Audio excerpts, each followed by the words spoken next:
Everyone says they want good news, but the proof was not there. We would watch the ratings go down, so people changed the channel. How much flack do you catch for the bad news? No one ever comes up to us and says, hey, I saw that great story about that kid. They come up and talk to us about why is there so much crime. We get flooded with so much murder, violence, and death stuff that we have to pick and choose what we can actually talk about because we only have this amount of time. We just told you that this many people died from shootings. You don't want to leave your house thinking everyone was shot and stabbed overnight. What can we do to desire or cultivate the good news better? What's up, man? This is Legin. And look, if you're anything like me, you probably sometimes think the media is a little too much heavy with the bad news, and you don't know what to do about it because you want good news, but they don't seem to be giving it to us.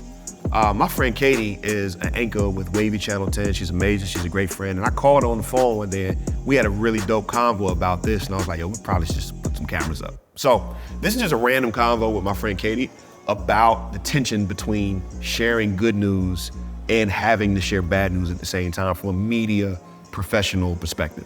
And I hope you enjoy it. And if you like it, follow and do all the things.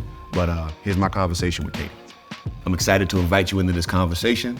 I'm a rapper, a speaker, and I'm from the Virginia Beach area. And I'm here with my really good friend, anchor extraordinaire, I love the title. Yeah, that's a good title. Executive Chief Anchor of all things. Executive Chief Anchor, all things. All the things. Katie Collett, Wavy News 10, Wavy Channel 10 or Wavy News 10? How do we say Wavy TV 10. Wavy TV 10. Yeah. And by the way, thank you, Wavy TV 10, for approving this conversation. We appreciate you. And big shout out to Josh and Zell behind the camera making this work. They're the team, they're the crew.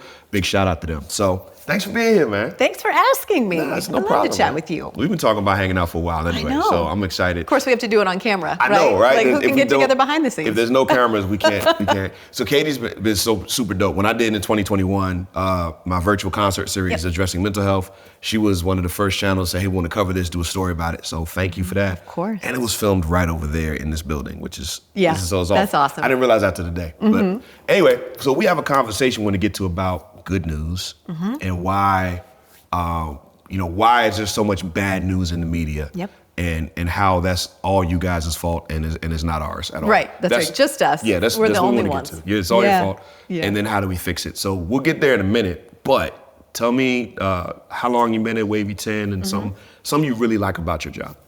I have been at Wavy for 16 years, and I've been the morning anchor there for going on 12 years. And there are so many things that I love about my job, or I would have left a long time ago, but I love being able to, and it sounds corny, but why else would you be a journalist? I love to get to meet new people and tell their stories. And a lot of times when I'm done, and it happened with you, it's like, I could hang out with that person. Like, I want that person to be my friend because I just think it's so important to share stories and for people to get to know other people from different places, whether it be different places of Hampton Roads or different backgrounds, different religions. It's just so important to share everyone's story because everyone's so different and we cover so many different localities that it's great to be able to cross city lines and cross that tunnel or cross a state line and say, like, look at these people, look at these great folks that we're meeting and really get to share that. That's super dope. I love meeting people. So you're a connector. You like connecting with people? Yeah, Are I love to do that. Naturally extroverted or like when you're done with that? Naturally extroverted. Okay. And you can ask any teacher. When I was a child, my parents, God love them for their patience. Like I never met a stranger. Dig it. I loved to talk to people constantly. Yeah. That's interesting. I asked that because I've always thought I was extroverted, but somebody helped me reframe it. Like they're actually a social introvert. And I was like, what do you mean? Never met a stranger. I run up to people, conversations on the plane, all that. But like when I'm done with that, I'm drained, and I gotta go. Oh yeah. I gotta go recharge by myself with a book. Like I don't recharge with people, but I love people, so I'm gonna give you know what I mean? I do, but That's see, why I am amped the whole time. Yeah, you and charge then I up. get in the car and I still kind of feel like if it's after a big event, I still kind of feel like jittery and amped on the way home, and I need to come down. No, I'm in the car like, I'm pumped. Oh, I gotta sit here for 5 minutes before I drive. Like that's me. So before we get in the convo, like tell me. I was gonna say give me a cool tidbit, but I already know what I want to hear. Like you know what tell me the thing. We were chit-chatting before this. So we were talking about the fact that I play basketball, and a lot of people are super surprised that I play basketball, but I played basketball for a really long time, and I love it, and it's an outlet, and it's so fun. Cam Chancellor, who is from Norfolk and played for the Seattle Seahawks. Shout out, Cam. Shout out to Cam.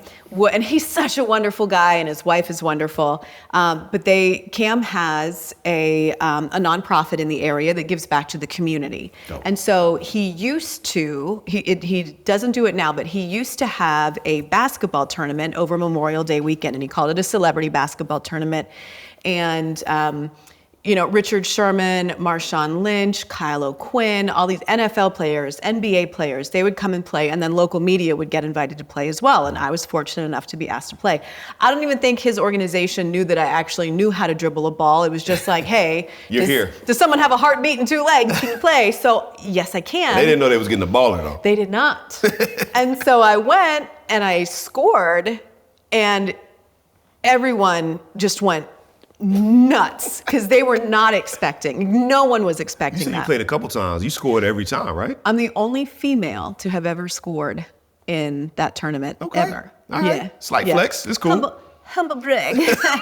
So after the first game, this boy came up to me and he had a basketball and he asked me to sign his basketball. And I said, sure. And he said, I had no idea you could play. And I was like, oh, really? And I said, why did you think I couldn't play basketball? And he said, because you're a white girl. And I was like, oh, that's why. And I was like, well, hopefully you'll see this and know that maybe other white girls can play basketball too. Like, there's a bunch of and them. he was like, yeah. Open that man's whole mind up. It was just his whole life changed that day. The sweetest encounter, like, because you're a white girl. And the next year I was introduced, Shaggy from Z104 introduced me as a white girl who could shoot. Which was hilarious. And so I went out and I'm like high-fiving the guys in line, and I was like, did you know I was white? Like, Shaggy just told me. I had no idea. It's now public information. And now everyone And you knows. said it on camera and you can't get it back now. Yeah. So anybody that was confused. And if you were wondering. There it is. But it was just such a cool moment. That's dope. To be able to play in that game and to know that it was for charity, and it was just, that was fun. I was drained after that though, because when you are playing with professional athletes at like peak level, and I'm not at peak level. So I was dying Well, by you the can't end. dunk on professional athletes for too long without leaving a little tired. So kudos to you for posterizing. But it was folks. great. Those were really fun moments. That's dope. I loved it. Well, man, so we talked, I guess a few months ago, and I was just random. I don't even know what we were talking about. I know what we're trying to do. We're trying to schedule Panera Bread lunch, which we still have. So often. I'm going to blame me. I failed miserably. I'm sorry. I'm going to get it done because the teriyaki chicken bowl is so good. But we, so we were talking, and it was about news. I was just, my frustration with, I just get tired of media. Not you, but like, it's just bad news all over the place, And you enlightened me to the tension that you guys have as journalists in the background with the news that goes out. Can you talk to me about the tension of why we get so much bad news in the media and what's going on in the background? Well, there are several layers to that. One is that crime is happening, and it can't not be reported. Another surprise, like you're a white girl and crime is happening. And crime is that two things. Those two things are now that are super shocking in this podcast right now. You should lead with these. But I mean, crime is happening. So we have to report it. If we don't, that's irresponsible. Yeah. People need help. There are people out there that need caught. There are people out there who've been hurt and they need help. Yeah. So number one, we have to do that.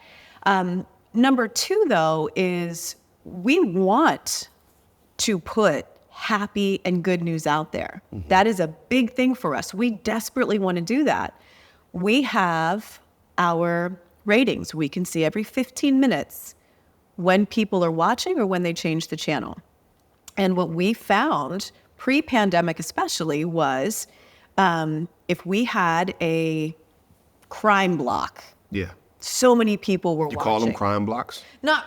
I mean, sort of in slang. But if it was a block, because we have blocks of news: A block, B block, C block, D block. So like, if our A block, 9 minutes of crime with like a little weather mixed in. If we could see how many people were watching, it was normally a lot, and then we would tease ahead to good news that we had coming up. Let's say this good story is coming up. Great story. You're going to want to see this. It's happy. It's lighthearted. You're going to feel good when you watch it. We would watch the ratings go down as that story was starting. So people changed the channel. So everyone says they want good news, but the proof was not there The fact that they wanted the good news was not in the ratings. Why did you change the channel when the good news was on if you wanted to see good news? Right. So obviously that leads us to see what they want to watch is crime. And it's not about the bottom dollar. We don't make money off of crime. We don't make money off of good news. That's not how we make our money. But we do make money off of ratings for sure. And crime is what has gotten the ratings. It's like, you and I talked about this, and I said, it's like when you're driving down a highway, people are willing to crash their own car to watch a car crash. That's crazy. Instead of look ahead at the horizon and a beautiful sunset. Yeah. They want to see the crash instead Absolutely of the most beauty. frustrating thing. It I'm going to drives say it's us all crazy. Virginia drivers. I'm assuming it's just here. It's like it's yeah. And that's what it is in the news. You have a beautiful view ahead in the news, but you cannot tear yourself away from the crash. Good analogy. Why is that? So it's not. So how much? I don't know how much enlightening that is. How enlightening that is to you. I was enlightened. I mean, I get it, but I didn't get it. You know what I mean? I needed to hear it from you're doing it. How much flack do you catch for the bad news? Like, for sure. All the time. And I will say, viewers are very, very kind to me. They're very polite, and I understand when they're frustrated. So Sure. they're never like coming at me in Right. an angry way. And I'm also pretty impossible to offend. I just get past stuff. Sorry, Plus if you dunk didn't on like people, that, so you can't really like. I dunk on people, so I can't get come over at it. somebody like that. But people will come up to me and say, why it's I enjoy watching you on the news. It's just sometimes all it is crime, and that's all you talk about.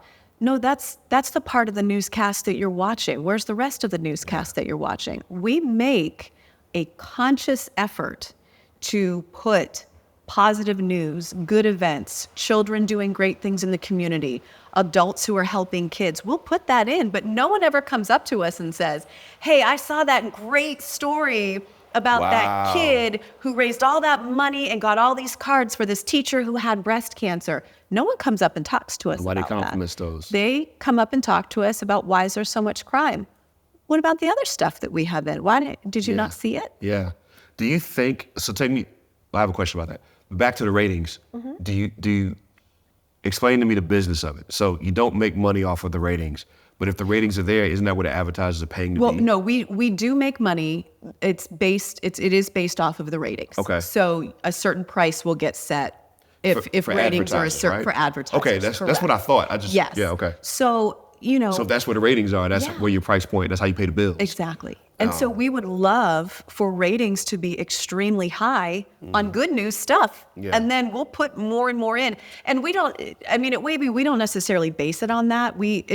And again, humble brag, but Wavy is a powerhouse station. Sure. So a lot of people they just tune in because it's Wavy. And we do put it, we are that because of the product we put out. It is a solid product for sure. Yeah. Y'all killing it. But thank you. But, we can put good news out there and we still get the good ratings, but the great ratings are crime. Murder, death, kill. Murder, death, So if I'm trying to advertise, I'm going to get a less expensive block in block B or C when you're telling good news because the ratings are a little lower. Perhaps. Got it. Okay, so take me back to the tension in the background of like, we got to put these stories up. Because the second thing that happened, we had that conversation, you enlightened me to this. The second conversation we had that started this today was like a week ago. Yep. I called you. I was out of town for like a week. I was disconnected because I don't really be on social media like that. I should be. It's part of my job, but I don't care. And then I got on, and it was like 4 or 5 days later, and I just saw that this line came up, violent weekend in Hampton Roads. I was like, what does this mean? And I looked into it, and I saw all these people that got murdered over the weekend. I didn't know. Yep. And I clicked the story and I looked through it, and there was one story that was prime up top. Somebody got murdered, which is really sad, and then somebody else got murdered, and then it mentioned 2 others that just 2 other people.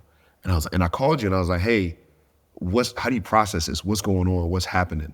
And that started today because you told me like we get flooded with so much murder, violence, death stuff that we have to pick and choose what we can actually talk about because we only have this amount of time. Yeah, that's Tell true. me about that tension.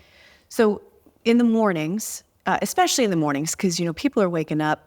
You want to try to wake up to positivity. You're eating your Cheerios, you're drinking your coffee. We have to be really careful about how we present the news in the morning. And you should leave your house feeling hopeful and ready to go for the day. No one wants to just hear, okay, everyone died. Yeah. So sorry, now you have to head out. And is that why you tease the good news is coming up? Absolutely.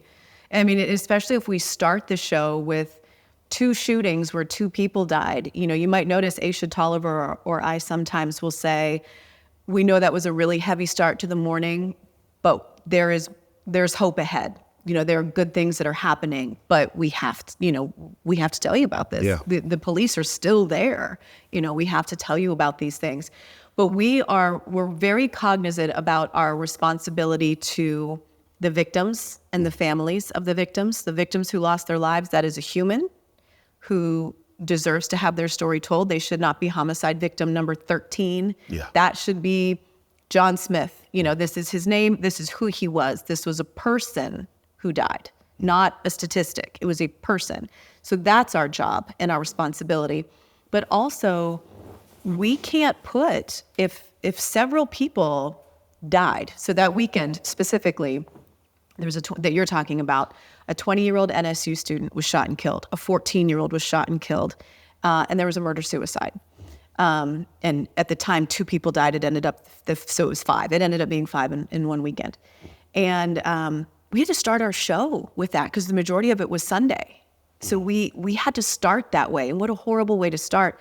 One of the things that we're very careful of is, all right, so if there's another shooting, but this person was shot in the leg, but they're going to live, we may not report on that. Right. Because we just told you that this many people died from shootings.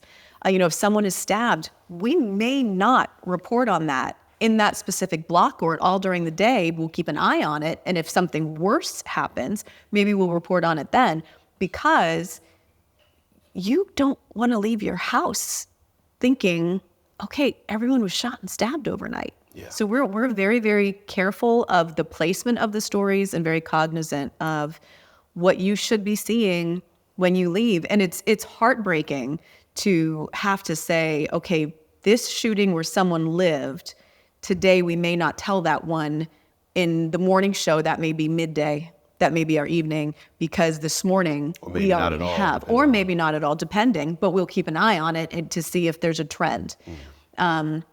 So yeah, it is very challenging. When we sometimes will have newer producers, so they're, learning how the flow goes. There are times where I'll come into work in the morning and say, this is a death block. Everyone died in this block. We have to take this out. Or this is a crime block.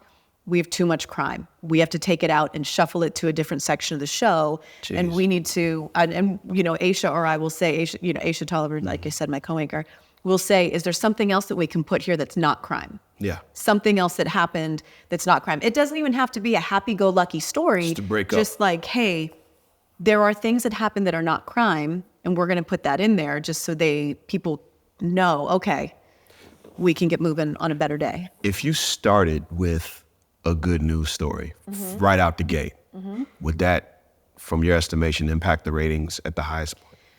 I think if you started with 2 happy stories and then crime block for 4 minutes of happy, 5 minutes of crime block. Yep. People probably wouldn't stay. It would just be because they might switch to another one that has some of the harder hitting stuff. Yeah. Our loyal viewers would stay. Because you watch the numbers for 16 years, as soon as you start talking drop. So it's not, and this is something that we think of this phrase. People always say, it's the media's fault, whether they're talking about 24-hour news cycles and politics and violence or hip hop and Reddit. It's all, and I'm like, yeah, but what about the fact that they're giving us what we want? Right. You know what I mean? Like, if everybody was to turn away and cut off and not listen and change the playlist from content overnight, I feel like everything would change. Hey, I don't want to hear about politicians mustling each other. I'm going to cut off Fox, NBC, MSNBC, CNN until I think overnight the stories would change because, like, you know what I mean? Yeah, they could, but that's a double-edged sword because if you turn it off, you are not learning. Yeah. We can't ignore the crime. We can't ignore the politicians who are doing these wrong things because when we do that, as journalists, we are not performing our responsibility to the community. Someone someone died in Norfolk, let's say. Someone was shot to death in Norfolk. That killer is still out there. That community needs to know that. That there's someone out there. You need to pay attention to that. We need to tell people who this person was so people can learn, who they impacted and why we need to try to stop this. The story in their life. Yeah, there's no way that we're going to find a solution to the crime and to the problem plaguing our area if everyone just changes the channel. You can't do that. That would be irresponsible. It's a good thought to say, if we just turn it off at this point and change channel, they're going to flip-flop and they'll put something good there. Yeah. Well, that's the other side of the other problem. Right. The main problem. Gotcha. Yeah, but you still have to be able to say, hey, this person's life that's lost, that's a life. That's more important than the taco festival. Yeah. This matters. Yeah. And we need to figure out how this next 20-year-old college student can live after this one died, to make sure that doesn't happen to this person and this family, then this person's community and the ripple effect. How can the community care about the family left behind? So we have to be responsible. And also with politics, our job is to hold the powerful accountable. You have been elected into that position. If we ignore the fact that you did X, Y, and Z, if we ignore the fact that you have taken this money and used it to fly all over the universe, or and that money was supposed to be for this instead, or you've pocketed this. If we ignore that, that person can keep doing it. So we do have to tell those stories. No, I agree with you 100%. Yeah. I think that, and thank you for the perspective. You're helping me. But I'm talking about, and I'm not even talking about local news report on the crime at this point. Now I'm going in a whole different soapbox of like when the reporting is mudslinging at this person and they suck and they're a horrible person and they and there's never and you see the partisan stuff. That's the stuff I'm talking And about. you will find that. And I think what a lot of people don't know, so I'm glad we're chatting about this. Yeah, please. When you watch the CNNs, the Fox News, the MSNBC, those a lot of times have hosts, not news anchors. If there's a show named after someone, they have a host more often than not. Understood. And they can give their opinions. Understood. Got it. Local news. This is just what happened. Yeah. Because I was like, there's a difference here, and that didn't. Okay, thank Local you. news, even though people try to say, oh, I can see that you're right or left. I have had people accuse me of being a far right conservative. I have had people accuse me of being a far left liberal, and it's the biggest compliment when I get those in the same day, because then they have no idea. Because I'm supposed to present the facts and you choose. Yeah. But one of the problems that we face with the media when it comes to politics, for example, is people will say, oh, I can tell that you are conservative leaning because you just had this great story about Trump and this horrible story about Biden. Right. So you must be conservative. Or they would say, you're liberal because when it was Hillary Clinton and Donald Trump running, we would constantly get people saying, you're a liberal because you had this story on Hillary Clinton. Yeah. Did you stay to see the very next story about Donald Trump because we had it? Right. Or vice versa. We would get calls saying, oh, you're favoring Donald Trump and you're not showing anything about Clinton. Did you stay to see, or did you just cut it change off on it the because next you lot? got annoyed? You missed the story because you changed the channel, because you just assumed that because we're the media, we're biased. Or to take it another way, I call it political idolatry. Like we think we worship our politicians. If you acknowledge a good thing that the opposition did, just because they did a good thing, like they passed a good thing. Like, hey man, I don't like you, I'm never gonna vote for you, but I like that. Yeah. You can't even do that. Yeah. Without getting, so you're switching teams? Like, you know what I mean? It is very challenging. And what people also have to understand is, yes, when it's political season, you must show what, if it is Trump and Biden again this year, you do have to show, okay, Trump was here, Biden was here, or Biden was here, Trump was here. Sure. Right. But when Trump was president, we didn't say, like, all right, President Trump passed this with Congress. They did this. We didn't then say former President Barack Obama is doing X, Y, and Z today to give balance. There's no balance to that. Yeah, he's the president. It's just he's the president. This is what he did. So now we have this thing with Joe Biden where if we put anything about Biden on, we will get messages of, well, you're not saying anything about Republicans, you're clearly left. Well, no, he's the president, of the United States. And so when it's a Republican president, there doesn't have to be a balance if they passed a bill. We're just telling you that this law passed. You're getting hit up by the not my president people. Yeah. Yeah, on no matter who it is. No matter who it is. No matter if it is a Republican in office or a Democrat in office, we get it all the time, every time. Because people are so passionate about politics, and you can't have the political conversations that we used to be able to have. Nah, bro. Civil discourse is dead. Yes. But we can get it back. I sure hope so. I loved having political conversations. I found them super fascinating to learn. Well, I mean, if you can do it without hating the person you're talking to, which is a weird thing. We can't do that in the United States. Right. So tell me this. So it appears then that much to my chagrin, that we don't want good news like we say we do. Would you agree? I think people want good news, but when it's there, they start to find out maybe this isn't what I find as fascinating. You know, like when you go on Netflix and you're like, there's a type of show I want to watch, and you're scrolling through, and then like 10 minutes later, you just fall asleep because you're so tired of scrolling to find what you want. Mm-hmm. It's sort of like with us, you feel like you know what you want, and then when you start to find it, you just get a little too tired to watch, and you're like, nah, that's why you're the chief executive anchor of all things. That was a great analogy. So we want good news, but we want it the way we want it. Yeah, you want it sexier. You want sexier good news, and by that I mean like it needs to be a super spicy, like energetic thing. Yeah. But for some people, not a taco festival. Not a taco. Now we have done stories on taco festivals. I'm excited. I've been thinking about it since you said it. They're delicious and fabulous and highly recommended. But when it's a human versus a festival, we have to err on the side of the human, because that can have lasting impact forever. One life, that one pebble in the water, that how far out that ripples, that one life impacts so many other people all the time. It's the desensitization of what really matters to me that has me concerned. Like, I think this is me and Trevor's soapbox, and the podcast, my podcast, the Legin podcast for this season is Your Story Matters, right? And that's where this came from, like telling better stories, better narratives. Yes. Why do we run to the bad and not the good?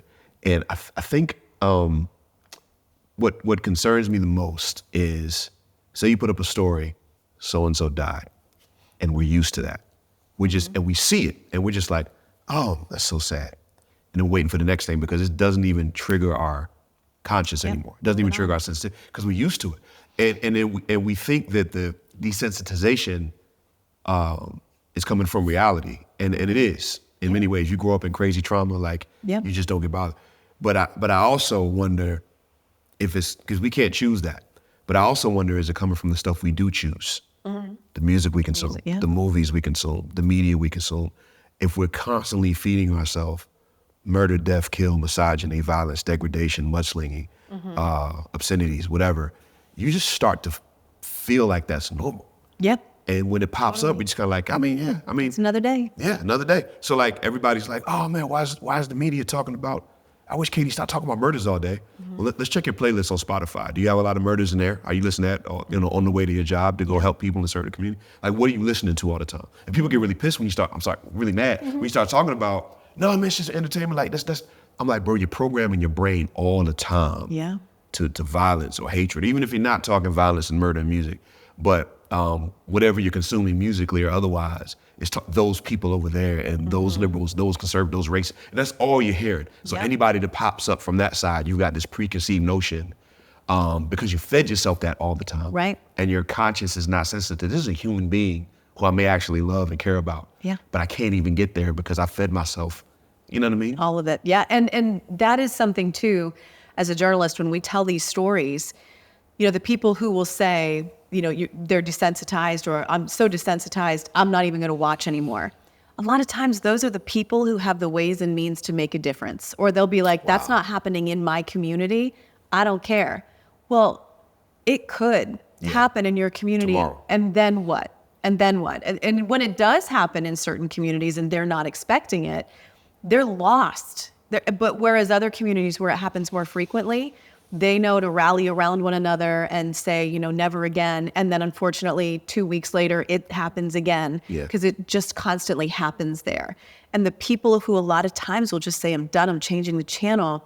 It frustrates me because you have the ability to make the impact to change this in some way, just bit by bit. It's you can't just do it all at once, but you have the power to say, I care about you.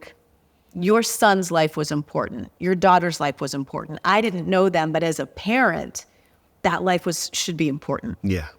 But when you change it and stop watching, you have kind of stepped back from any responsibility of trying to find a solution. So the desensitization is going to continue. It continues, yeah. I had somebody tell me that one time. I think I brought up, you know, when a lot of the police shootings, black men was like mainstream thing, right? I brought up one. He's like, listen, dude, it's not that I don't care. I just can't care about that. I have to only care about what's going on in my community. I don't have the bandwidth to care about that too. And I was like, I don't know if that's the answer because, you know, this kid was taken from his parents. Yep. And if that doesn't bother you on some level, I don't know what's happening to your conscience, right? Right. Like what's happening to mine. If I'm on this, you know, with that conversation, if I'm on the side of, you know, black men murdered for, you know, whatever. But then I see a police officer dead in the street. He's not gonna go home to his daughter. But I don't care as much because I'm not as connected to police officers. What's happening to my conscience too? Right. You know what I mean? Yeah, like, absolutely. What if he's one of the good ones? I don't care because he's got a badge on. Like that's just, we're all like teetering on this. Our morality is really on shaky ground when we end up there. And I do think too that people are almost overexposed because, you know, when we were younger, and I'm not afraid to say I'm 42 years old. So when I was younger, still Duncan, when I was with a little bit of a limp, but when I was younger, the news was from this time to this time, done. Then you get the paper in the morning and you could look at it. And then after that, we didn't, you know, I didn't get a cell phone until I was 21 years old, living on Capitol Hill for an internship that I had. And even with that cell phone, you still didn't have social media. You didn't have all of these videos that just scroll. Yeah. And so I do think that a lot of people are becoming more desensitized or just over frustrated with all of it. And so they want to just shut it all out because people don't know, put your phone down. Yeah. Take a break. Well, take a breather. You know, watch the news maybe like you used to, or like we did when we were children. You watch it for a little while. All right. The newscast is done. Okay, so am I. Done. Go do something else. Go have dinner. Go play a game. Go read a book. You don't have to just ingest it all the time because it's there. Come back to it when you're ready for more of it. Yeah, you know, constant come back bombardment in the morning. Yeah. You can do a newscast in the morning. You can do one at noon. You can do one at night. Yeah. And that's it. That's what we did when we were kids and with our parents as well. But now people just feel like they have to always know. They must always know. Fear of missing out, right? Yeah, feed the beast. I think but this goes back to like my other thought about, this is one of my cut it off points. This one is as you continue to all day long, you know, and you're liking stuff that he's saying what I'm saying, and the algorithm starts to just feed and pump this one-sided silo stuff, and you're just getting it all day, and all of a sudden you feel like everybody thinks like you, and anybody who doesn't is like this random, you know, they hate America and all things common sense because they disagree with my feed. Right. You know what I mean? Right. It's so true. Yeah. And So that's the bombardment piece for me that I'm like, dude, if you stopped scrolling, you stop liking, you stop this, you might not get programmed this. One of the things I like to do, I don't like to do it, it's depressing, but like it's I will go on YouTube and I'll type a news channel, a topic, and I'll hit okay. And I'll look at the first 3 videos and I'll click the video. Yeah. And I'll just go read the comments. Oh gosh, comments. Comment sections are crazy. Read the comments. Some of them are like actually really funny. Oh my, no, some are hilarious. There's like straight comedians that need to be paid millions. They should. But when you do that with that news channel, you'll start to see the same argument cycling through the comments. You do. And then you go back to the bar and you swap out the news channel for another one and you see the same. And then so you start to be able to identify, if you use this language, you watch this all day. Yeah, absolutely. You know what I mean? Absolutely. And like you can find out how programmed people are. So now you can literally know, all right, in order to get through you, if I say this is a trigger, if I say this, you hear me, and I can get through and we can have a conversation because I know what language you're using. Yes. So it's just a weird way of like really, using linguistics. So that's something I do to kind of try to, if I'm with this crowd, I know they're probably here. Let me kind of see what's popping. That's a good way to do research. It's kind of very much so. A little sideways research, you know what I mean? That's good. I like it. So last question, what you told me with the murder, death, kill stuff in our area, 7 cities. Yes. You didn't. It was everywhere. It wasn't like, I'm sure there are pockets and hotbeds, but like all the cities were It is everywhere. Yeah, and I mean, we as a station cover the 7 cities of Hampton Roads, and then we cover some of the outlying counties, outlying areas, and then we also cover northeastern North Carolina, and it is happening. And when I say it, I mean the violent crime is happening everywhere. It is happening everywhere. It's happening in, certain sections of Virginia Beach, certain sections of Norfolk, certain sections of Newport News, certain sections of Isle of Wight, Gloucester. Eastern Shore. It's everywhere. Yeah.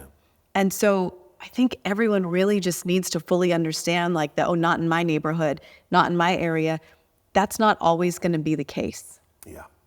And I will never forget different times when I was a reporter going into neighborhoods that didn't usually have crime or were usually a quiet neighborhood. The look on their faces of, I can't believe it happened here, as opposed to going to one specific area in a city where I was there almost every single morning when I was the morning reporter, reporting on someone else who was shot or someone else who was killed. Yeah. The looks on their faces of, it's just another day. This is, and one family's devastated, and the family who was devastated last week is comforting this family who's devastated now. It's hard to wrap your head around the differences of the shock. And it's like, it can and does happen everywhere, which is why we need to not change the channel. Instead, we need to change our mindset and figure out how to fix it. Yeah. And I think also with that, we got to be intentional with making sure that we don't only care about when it happens to us. If it happens to another human being somewhere else, we, no matter what the toll is, we have to make ourselves care a little bit more. Absolutely. Like, it didn't happen to my community, it happened over there. Well, good, they probably deserved it, because all that stuff starts to happen. And it's really nasty language. And like, I wonder if it's just, they lost their kid too. And I'm gonna pray for them. How can I support? How can I help? How can I at least care? Like, one of the things I do personally, because I'm human like everybody else, I believe in sin, right? And I think anywhere there's a human, there's something broken. It is a capacity to be the very thing we don't like, right? We have that choice. Yeah. One of the things I do to try to keep myself sensitive, because I get desensitized like everybody else. Sure. Is when I see something that catches my eye, that hurts me, or that I'm tempted to look away from and not care about. I make myself pray for whoever's involved in that moment, just to keep my, and sometimes there's an opportunity to get involved, but like, even if there's not, I'm driving past the wreck or whatever, I make myself pray, and not like a checkbox, like I make myself cut the music off. I need to stop and pray, because I don't want my heart to end up hard. Yes. You know what I mean? Or used to this. I mean, you're already there, but this is the last question I have. What can we do, just as the public, from your vantage point in the media, what can we do to desire or cultivate the good news better? I don't know if that makes sense. Yeah. Well, there are a lot of people in the community who are really doing great things. And what we get are emails saying, why haven't you done a story on this person? Why are you ignoring that this is happening here? This is great. Why aren't you reporting on it? Did you tell us? Just tell us, because we want to do it, and we will. We will do it. You got to watch it, but we'll do it whether you watch it or not. But you do have to tell us it's happening, because again, we cover this massive area. So I don't know everything that's happening. Every great teacher or child in Suffolk, or the wonderful pastor in Norfolk, or this amazing person in Elizabeth City. I want to know. Tell me, tell us, email us, send us a message and say, I have a great story. This person is doing this. I think people would be really interested. The worst we can say is, hey, that's not something that we're going to cover, because, Girl Scouts sell Girl Scout cookies every year, but if there's a Girl Scout selling Girl Scout cookies and they're doing something like way over the top that's amazing that can change lives, heck yes, we're going to go to that. That's incredible. Kids are amazing. So we feed want to you showcase. good stories. Let us know. And stop assuming that you know everything happening everywhere. We wish we did, Yeah. but we don't. And we are so happy to tell the good news stories. Got you. And that's cool, because I didn't know that going into this. I was wondering where this is going to land. I just just cut the camera on and figure it out. This makes me happy. So the community can help by intentionally sharing good news tell with us. you. Yep. Do they email Katie.Collett, or do they email something to Navy? Wavy, Yes. excuse me. So there are multiple options. If you go to our website, there, you can find out who to email. And then there's also a section, if you want to email a specific person, if you want to email me, or if you want to email Bianca Holman or Aisha Tolliver, Stephanie Hudson, Andy Fox, you can click on our staff and about, I think it says meet the team or about us, and you click on that and our pictures pop up. You click on our picture, our email's there. So is a link to our Facebook page. So is a link to our Instagram. So is a link to Twitter. Email's best, because if we can't do it, we can immediately forward it to the reporters. Because there are events that happen at 2 or 3 in the afternoon. I can't cover those because that's nearing my dinner and bedtime. Yeah. So those people who work that shift, I'll forward it intentionally to those reporters and say, hey, this is an awesome story. Is this something that you can do? Because pause, the reason you can't do it is because you're up at 2 a.m. in the morning. Yes, my alarm goes off at 2 a.m. Yeah. All right. Yeah. That's a choice. That's a family lifestyle choice. Okay, I just had to throw that out there. Like, you're dedicated to this. Yep. So your alarm goes off at 2 in the morning. Yes, that's a shift I want to work. It lets me be the mom I want to be. Well, okay, I respect it. I'm just like, for me, I don't even hear great. I'm sure great mom. I just hear dedication. 2 in the morning. I admire that. Okay. All right. So, but people just need to hit you up and say, hey, there's this thing going on. This festival's coming in 2 months. This guy's doing great stuff for the elderly, and just send it to you. And we want to know, because I'll tell you what, even if the story on TV did not get like the rating spike that we would love for it to have, which means all these people watched, it can still go viral on our website. Yeah. And that spreads the word, because so many people do ingest, the scroll motion, it goes viral and they can watch it there. So we can still pump some good news right at your face from Facebook or whatever. So let us know. We'll share it on television, but we'll also share anything that's on our newscast goes on wavy.com. And then you can share that with anyone. Awesome. Publicly. So just share. Spread the good news. Spread the good news. Let us know and then spread the good news. That is. So thank you. Thank you so much. Yeah. If you care about this, and maybe you already do that, it just never crosses my mind to just email Katie when I see something dope happening, or anybody. If you're not in the 7 cities and you see this, and you get some good news across your feed, or you just find out about it, man, email your local news person and find a way to get that message out, because we have to start telling better narratives and better stories. And to Katie's point, not tell the bad stories, because we have to know what's going on. We got to know injustices. We got to know all that. But the complaint of there's not enough good news out there, maybe it's not their fault. Maybe it's us.